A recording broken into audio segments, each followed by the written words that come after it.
ജൂജീസ് favourite വേൾഡിന്റെ വചന കേൾവിയിലേക്ക് എല്ലാവർക്കും സ്വാഗതം. പ്രതിദിന വിശുദ്ധ വേദപുസ്തക വായന 1155 ദിവസം.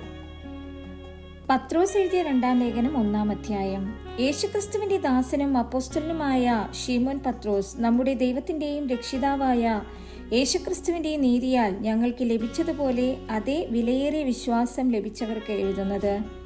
ദൈവത്തിന്റെയും നമ്മുടെ കർത്താവായ യേശുവിന്റെയും പരിജ്ഞാനത്തിൽ നിങ്ങൾക്ക് കൃപയും സമാധാനവും വർദ്ധിക്കുമാറാകട്ടെ.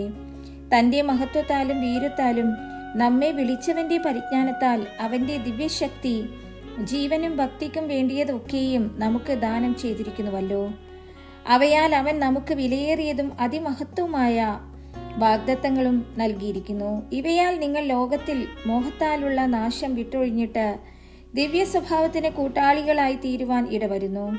അതുനിമിത്തം തന്നെ നിങ്ങൾ സകല ഉത്സാഹവും കഴിച്ച് നിങ്ങളുടെ വിശ്വാസത്തോട് വീര്യവും, വീര്യത്തോട് പരിജ്ഞാനവും, പരിജ്ഞാനത്തോട് ഇന്ദ്രിയജയവും, ഇന്ദ്രിയജയത്തോട് സ്ഥിരതയും, സ്ഥിരതയോട് ഭക്തിയും, ഭക്തിയോട് സഹോദരപ്രീതിയും, സഹോദരപ്രീതിയോട് സ്നേഹവും കൂട്ടിക്കൊള്ളുവിൻ.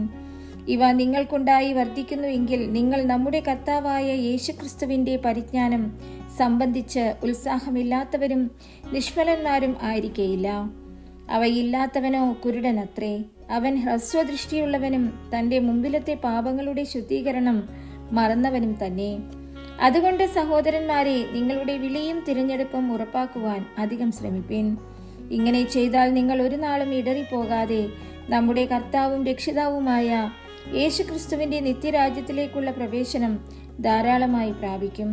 അതുകൊണ്ട് നിങ്ങൾ അറിഞ്ഞവരും ലഭിച്ച സത്യത്തിൽ ഉറച്ചു നിൽക്കുന്നവരും എന്ന് വരികിലും ഇത് നിങ്ങളെ എപ്പോഴും ഓർപ്പിപ്പാൻ ഞാൻ ഒരുങ്ങിയിരിക്കും.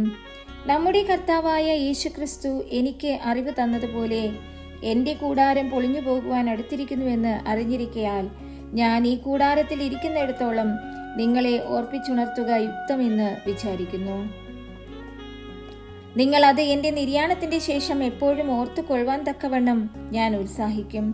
ഞങ്ങൾ നമ്മുടെ കർത്താവായ യേശുക്രിസ്തുവിന്റെ ശക്തിയും പ്രത്യക്ഷതയും നിങ്ങളോട് അറിയിച്ചത് നിർമ്മിത കഥകളെ പ്രമാണിച്ചിട്ടല്ല, അവന്റെ മഹിമ കണ്ട സാക്ഷികളായി തീർന്നിട്ടത്രേ.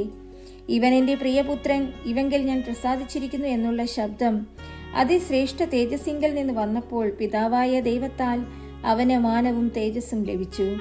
ഞങ്ങൾ അവനോടുകൂടി വിശുദ്ധ പർവ്വതത്തിൽ ഇരിക്കുമ്പോൾ സ്വർഗത്തിൽ നിന്നും ഈ ശബ്ദമുണ്ടായത് കേട്ടു. പ്രവാചകവാക്യവും അധികം സ്ഥിരമായിട്ട് നമുക്കുണ്ട്. നേരം വെളുക്കുകയും നിങ്ങളുടെ ഹൃദയങ്ങളിൽ ഉദയനക്ഷത്രം ഉദിക്കുകയും ചെയ്യുവോളം ഇരുണ്ട സ്ഥലത്ത് പ്രകാശിക്കുന്ന വിളക്ക് പോലെ അതിനെ കരുതിക്കൊണ്ടാൽ നന്ന്. തിരുവെഴുത്തിലെ പ്രവചനം ഒന്നും ന്യായമായ വ്യാഖ്യാനത്താൽ ഉളവാകുന്നതല്ല എന്ന് ആദ്യം തന്നെ അറിഞ്ഞുകൊള്ളേണം. പ്രവചനം ഒരിക്കലും മനുഷ്യന്റെ ഇഷ്ടത്താൽ വന്നതല്ല, ദൈവകൽപ്പനയാൽ മനുഷ്യർ പരിശുദ്ധാത്മ നിയോഗം പ്രാപിച്ചിട്ട് സംസാരിച്ചതത്രേ.